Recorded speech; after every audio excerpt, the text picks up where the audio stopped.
Hello and welcome. आप देख रहे हैं TV9 डिजिटल और मैं हूं आपके साथ गुंजन मित्तल। आज हर शख्स किसी ना किसी बीमारी से जूझ रहा है, इसलिए हम लेकर आए हैं आपके लिए हेल्थ शो, ताकि आप हेल्थ एक्सपर्ट से जान सकें हेल्दी रहने के टिप्स। आज किसी भी बीमारी से ज़्यादा हम लोग तनाव और स्ट्रेस से परेशान हैं। वजह कोई भी है, लेकिन ये तनाव हमारी लाइफ में बढ़ता ही जा रहा है और ये बनता है हमारी अनगिनत बीमारियों का कारण। इसलिए हम हमेशा आपको तनाव मुक्त रहने की सलाह देते हैं। आज हम बात करेंगे डिजीनेस एंड वर्टाइगो की। ये बीमारी क्या है और कैसे होती है और इसका बचाव क्या है, आज इसी पर चर्चा करेंगे मणिपाल हॉस्पिटल की senior neurologist doctor Khushboo Goyal से। डॉक्टर खुशबू गोयल, आपका बहुत बहुत स्वागत है हमारे शो में। डॉक्टर खुशबू, सबसे पहला सवाल मैं आपसे जानना चाहती हूँ, डिजीनेस एंड वर्टिगो क्या प्रॉब्लम है ये दोनों, और इन दोनों में क्या फ़र्क है? हमारे पास काफी पेशेंट्स ऐसे आते हैं जो कंप्लेन करते हैं कि उनको चक्कर आ रहे हैं, डिजीनेस बोलते हैं, कुछ पेशेंट्स गिडीनेस बोलते हैं, कुछ पेशेंट्स वेग कंप्लेन के साथ भी आते हैं कि उनको फियर होता है इम्बैलेंस का कि वो गिर जाएंगे। उनको लगता है कि उनका कमरा उनके आसपास घूम रहे हैं, या कभी कभी उनको लगता है कि वो खुद भी घूम रहे हैं। या कुछ पेशेंट्स ऐसे कहते हैं कि हम अचानक से खड़े होते हैं तो हमको लगता है कि हमको चक्कर आएगा और हम गिर जाएंगे। तो पेशेंट्स की जो कंप्लेंट्स होती हैं वो वेग होती है, कभी कभी वेरिएबल भी होती है, कोई एक पर्टिकुलर इसका एक सिम्टम नहीं होता। तो डिजीनेस और वर्टाइगो में लोग यही करते हैं कि डिजीनेस एक तरीके से सिनोनिम बना लेते हैं वर्टाइगो का। वर्टाइगो मींस कि आपको सेंस ऑफ रोटेशन जो है आपका इम्बैलेंस हो गया है, and you are feeling the fear of imbalance, and plus you are feeling dizzy. So एक तरीके से कॉमन भाषा में बात करें जो पेशेंट्स की टर्म में, तो they use the term dizziness, giddiness for vertigo. So it's one of the same things we see in common practice, day to day practice. Okay, हम वर्टाइगो की बात करें तो क्या ये जब करवट बदलते हैं उस टाइम पे हमें ऐसा लगता है कि हमें दिमाग में झंझनाहट सी हो रही है, कुछ हमें चक्कर सा आ रहा है? तो one of the common symptom जो पेशेंट्स बताते हैं कि उनको करवट लेने पे, मूव करने पे ये ट्रिगर हो जाता है। ओके। तो इसमें जैसे हम बताते हैं कि दो टाइप के वर्टाइगो होते हैं, एक होता है पेरिफेरल वर्टाइगो जो हमारे कान से कनेक्टेड होता है, एक होता है सेंट्रल वर्टाइगो जो ब्रेन से, सेरिबेलम से कनेक्टेड होता है।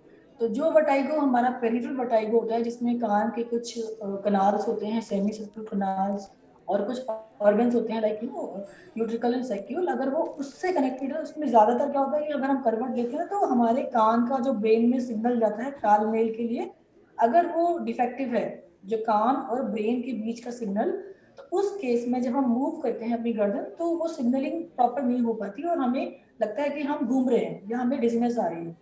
तो peripheral vertigo and most common is benign positional peripheral vertigo, जिसमें पोजीशन चेंज करने पे हमको ये ट्रिगर हो जाता है।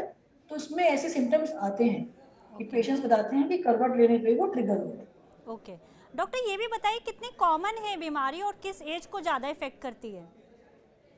तो ये देखा गया है कि 70 to 80% of specially the elderly population में ये देखने को मिलती है। ओके। जीरियाट्रिक एज ग्रुप में जो होते हैं 70 to 80% में हमको देखने को मिल रही है। अनकॉमन है, यस। अगर हम बात करें, अगर हमारी ओपीडी में अगर एक हफ्ते में हम बोलें तो अराउंड 30% पेशेंट्स हमारे पास किसी न किसी कंप्लेन जो कनेक्टेड होती है वर्टाइगो से, जैसे फॉर एग्जाम्पल मैंने आपको बताया गिडीनेस, डिजीनेस, इम्बैलेंस, फियर के साथ आ जाते हैं। तो it is quite common specially in the elderly age. Okay doctor, ये भी बताइए इस प्रॉब्लम या बीमारी होने की वजह क्या है? तो जैसे मैंने बताया कि दो मेजर टाइप होते हैं, या तो हमारे जो चक्कर आते हैं या तो ब्रेन से आते हैं या कान से आते हैं, या उनके बीच के तालमेल की वजह से आते हैं, जो मेन रीजन है। तो अगर पेरिफेरल वर्टाइगो की बात करते हैं, जैसे लेट्स सपोज किसी को हियरिंग इश्यूज है या किसी के कान में कोई तकलीफ है और उसका ये जो कान वाला सिस्टम है ये अप्रोप्रिएट नहीं है, कान के अंदर जो सेंस ऑर्गन्स होते हैं, तो उसकी वजह से भी चक्कर आ जाते हैं। ओके। या अगर किसी को ब्रेन में कोई दिक्कत है, जैसे ब्रेन में कोई उसको ब्लड सप्लाई, जो ब्रेन का सेंटर है सेरिबेलम या वेस्टिबुलर न्यूक्लियाई, वहाँ पर ब्लड सप्लाई कम हुई है, डायबिटीज, हाइपरटेंशन, हार्ट डिसीज, उसकी वजह से अगर ब्रेन में कोई स्ट्रोक हुआ है या ब्रेन में कोई ट्यूमर है या ब्रेन में कोई डिसीज है जैसे मल्टीपल स्क्लेरोसिस, उसकी वजह से भी चक्कर आते हैं। ओके। तो there are two main reasons, either because of the brain or because of the ear or because of the तालमेल जो उनका अगर डिफेक्टिव हो जाता है तो उसकी वजह से भी चक्कर आते हैं। ओके तो डॉक्टर, उनमें ये भी हमें कान की समझाइए। जांच में देखना हाँ, होगा। ये भी समझाइए, क्या ज़्यादा स्क्रीन देखने या वीडियो गेम्स खेलने से भी ये प्रॉब्लम ट्रिगर होती है? एज सच कोई डायरेक्ट ट्रिगर नहीं है चक्कर के साथ, माइग्रेन के साथ ट्रिगर होता है और कभी कभी चक्कर माइग्रेन के साथ भी कनेक्टेड होते हैं ओके। कुछ कुछ केसेस में। तो उस केस में कनेक्शन बनता है। अदरवाइज अगर हम बात करें प्योर वर्टाइगो की या प्योर डिजीनेस की, तो कोई डायरेक्ट कनेक्शन नहीं है। But yes, in some cases where the migraine and चक्कर, the dizziness, they are there, in that case there can be a trigger with excessive watching of screen. Okay, ये भी बताइए क्या स्ट्रेस और tension भी इसकी बड़ी वजह हो सकती है? Stress and tension इसके direct causes नहीं है, but yes, when we, in some cases the psychogenic causes are also there. When the patient just gets fear कि मैं गिर जाऊंगा, उस केस में अगर उसका ear भी ठीक है, उसके balance system they're all appropriate, but there is a category, the psychogenic, in which the patient just gets fear कि मुझे चक्कर आ रहे हैं, घबराहट हो रही है, मैं गिर जाऊंगा। उस केस में yes, स्ट्रेस कम करने से, तनाव करने से डेफिनेटली फायदा होता है चक्कर को कंट्रोल करने में। जी बिल्कुल। डॉक्टर ये भी बताइए इस बीमारी के कॉमन सिम्टम्स क्या हैं और पेशेंट कैसे फ़र्क करे कि ये मुझे डिजीनेस के सिम्टम्स हैं या मुझे वर्टाइगो के सिम्टम्स हैं? तो इसमें सबसे ज़रूरी ये है कि ये डिफरेंशिएट करना कि ये ब्रेन की वजह से ना आ रहे हैं, और कान की वजह से आ रहे हैं तो इतनी ज़्यादा सीरियस मतलब प्रॉब्लम नहीं है। बट अगर ये ब्रेन से आ रहे हैं तो it's a very emergency condition. तो अगर पेशेंट को चक्कर आ रहे हैं, वॉमिटिंग आ रही है एंड लग रहा है कि मैं गिर जाऊंगा, तो ये दोनों में हो सकते हैं, मतलब ब्रेन की वजह से भी हो सकते हैं और कान की वजह से भी हो सकते हैं। ये कॉमन सिम्टम्स होते हैं दोनों में। बट अगर देखने में दिक्कत आ रही है, इसको डबल दिखाई पड़ रहा है, या पेशेंट को बोलने में दिक्कत आ रही है, खाना निगलने में दिक्कत आ रही है, इस केस में it gives signal that it can be because of the brain, or it can be a stroke also, or a transient ischemic attack also। तो उस केस में आपको तुरंत जो है अपना बीपी शुगर अगर आपको स्पेशली अगर है, तो आपको तुरंत डॉक्टर के पास पहुंचना है, और हमें ब्रेन का जो स्कैन करा के देखना होता है कि कहीं कोई स्ट्रोक तो नहीं हो गया। बट अगर वॉमिटिंग की बात करें तो दोनों टाइप में हो सकती है, ब्रेन से भी कान से भी, दोनों ही टाइप के डिजीनेस में हो सकती है। वॉमिटिंग होती है, पेशेंट को चलने में दिक्कत आ सकती है, चक्कर आता है। चक्कर जो होता है ना, कभी कभी ऐसा भी होता है कि वो स्पेशली पोजीशन करवट, जिसमें मैंने आपको बताया कि अचानक से खड़े होने पे आ सकता है या करवट लेने पे आ सकता है। तो ये मेन सिम्टम्स होते हैं वर्टाइगो के। ओके, तो इस बीमारी का ट्रीटमेंट क्या और कितना समय लगता है? क्या सिर्फ मेडिकेशन की ज़रूरत होती है या फिर हमें सर्जिकल प्रोसीजर भी करना पड़ता है इसमें? तो ये डिपेंड करता है कि क्या कारण है इसका। लेट्स सपोज अगर आपका ब्रेन में कोई प्रॉब्लम नहीं आई है, कोई ब्रेन में ट्यूमर नहीं है, कोई अदरवाइज लीजन्स नहीं है, एंड कान में अगर लेट्स सपोज कोई दिक्कत है, जैसे हियरिंग इश्यूज हैं, जैसे स्पेशली एल्डरली पॉपुलेशन में, तो उस केस में the ENT treatment really helps.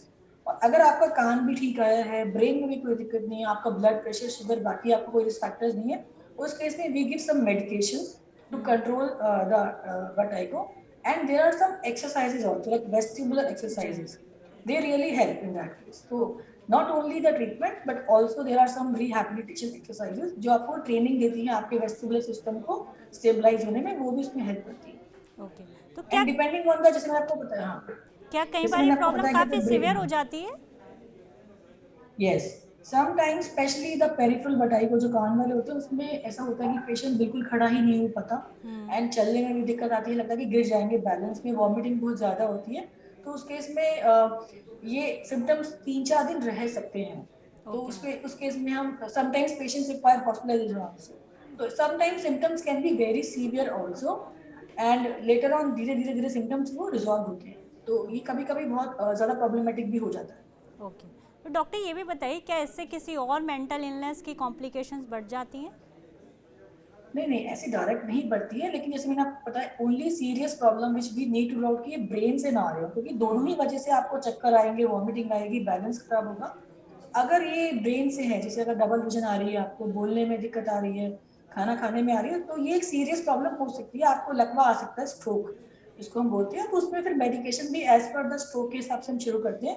Otherwise ऐसे कोई मेंटल इलनेस का ये कोई सिग्नल नहीं होता। ओके, तो क्या फिजिकल थेरेपी भी इसमें हेल्प करती है और कौन सी टाइप की यस, फिजिकल थेरेपी वर्टाइगो को कम करने में मददगार है? तो जैसे मैंने बताया कि इसमें आपको अपने वेस्टिबुलर सिस्टम के तालमेल को ब्रेन से स्ट्रॉन्ग करना है। तो जैसे फॉर एग्जांपल एल्डरली में क्या होता है, कुछ कान में इश्यूज आ जाते हैं, तो उसकी वजह से भी इनका जो है सिस्टम गड़बड़ हो जाता है। तो देयर आर सम एक्सरसाइजेस, जिसमें आपको होता है वेस्टिबुलर एक्सरसाइजेस होती हैं, they really help in maintaining your system strong. तो physical therapy, balance training, let's suppose अगर हमें कोई भी कारण नहीं मिल रहा है, everything is fine on testing, and imaging. In that case, balance training also helps in getting the confidence back.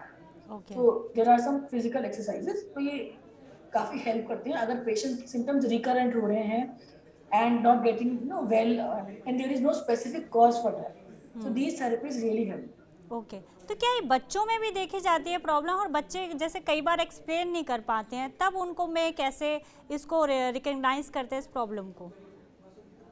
बच्चों में भी होती है बट एल्डरली में ज़्यादा कॉमन होती है। बच्चों में हमें देखना पड़ता है कि रियली मतलब they are complaining about vertigo, is it true vertigo और not, because they are not able to tell their symptoms very well. So कभी कभी जैसे मैंने बताया कि माइग्रेन बच्चों में कॉमन मिलता है, तो माइग्रेन के साथ भी कनेक्टेड हो सकती है। तो उसमें माइग्रेन का ट्रीटमेंट करने से, जैसे बच्चे को हेडेक बता रहा है, बच्चे चक्कर भी बता रहा है, दोनों चीजें बता रहा है, उस केस में ये माइग्रेन से कनेक्टेड हो सकती है और आप उसका ट्रीटमेंट करते हैं तो उसको चक्कर में भी हेल्प मिलती है।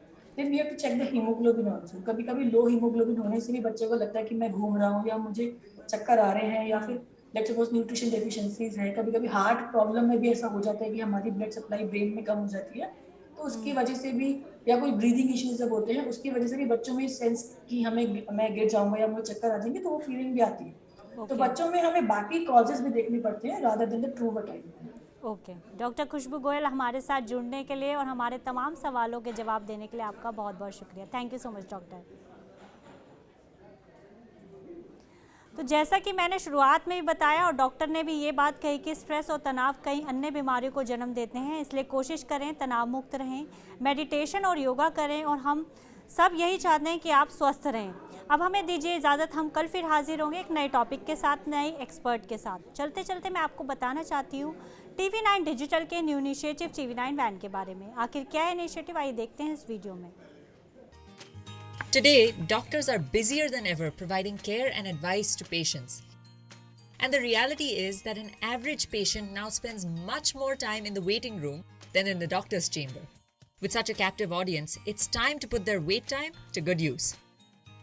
Introducing TV9 Waiting Area Network that provides premium patient engagement experience through engaging and informative videos.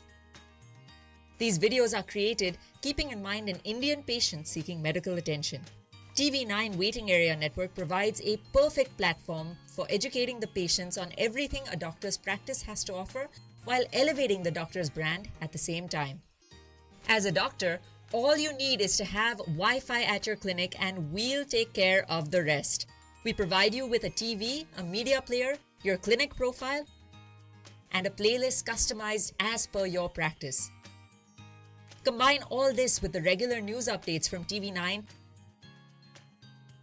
and you have an awesome branding and marketing tool for your clinic. Write to us at van@tv9.com and we'll get in touch with you to set up our solution at your premises.